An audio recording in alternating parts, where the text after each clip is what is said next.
Lauren from Yellow Bobby Pins Art Camp. Today we're going to be drawing in one-point perspective using a pencil, a straight edge, a piece of paper, and learning how to draw the cube maybe as it appears in the air or as it sits on the ground. The other day when we were drawing in one-point perspective, our cube sat exactly on the horizon. So join with me, grab a piece of paper, a straight edge, and a pencil, possibly a crayon or a pen, something of a different color, and I'll see you back here in just a minute. This is what we worked on the other day, learning how to draw in one-point perspective.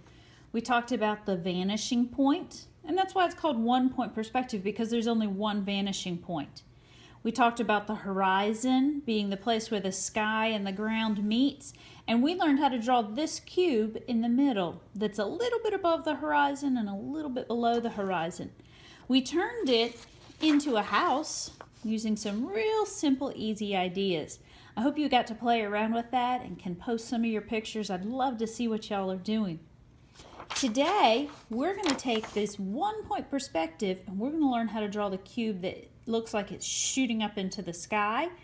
Possibly come and do the one that's shooting down to the ground. They're pretty easy. Once you get one, you can do the other pretty well.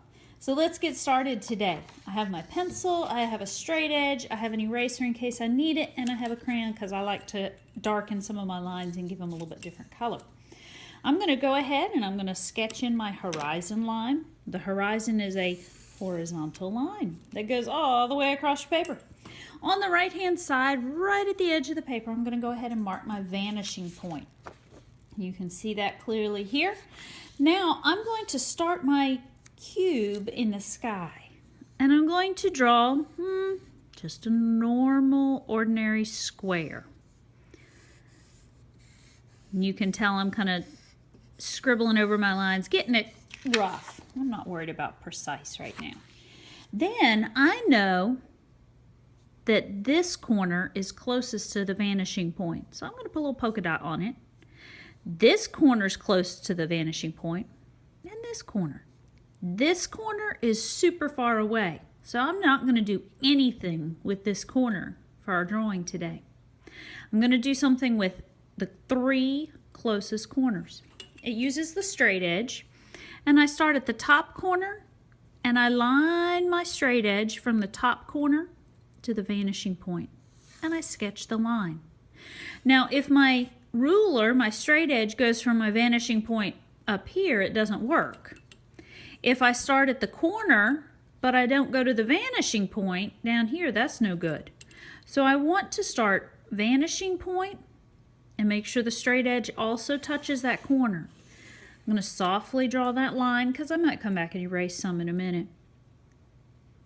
I have the bottom corner.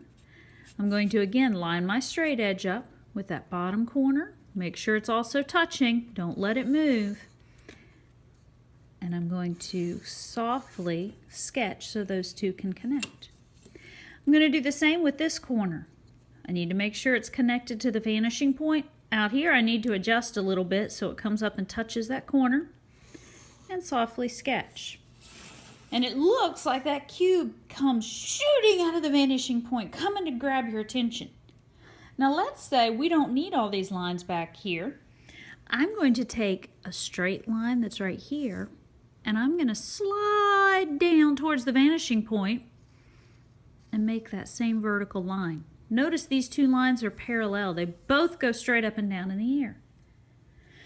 I'm going to do the same thing across the bottom.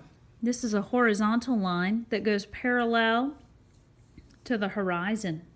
I'm going to start at this corner and make it parallel to the horizon. Kind of on my paper looks like a backwards L. It's a 90-degree angle right there. At this point, I can come along with my handy-dandy crayon, trace over my lines so they're easier to see my cube, like so.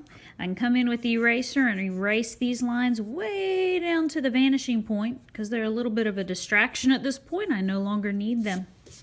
And there is my 3D cube. Now I can come along and add some shading. I'm going to pretend that it's sunset and the sun is moving down here. So this side is light and this side would be a medium tone.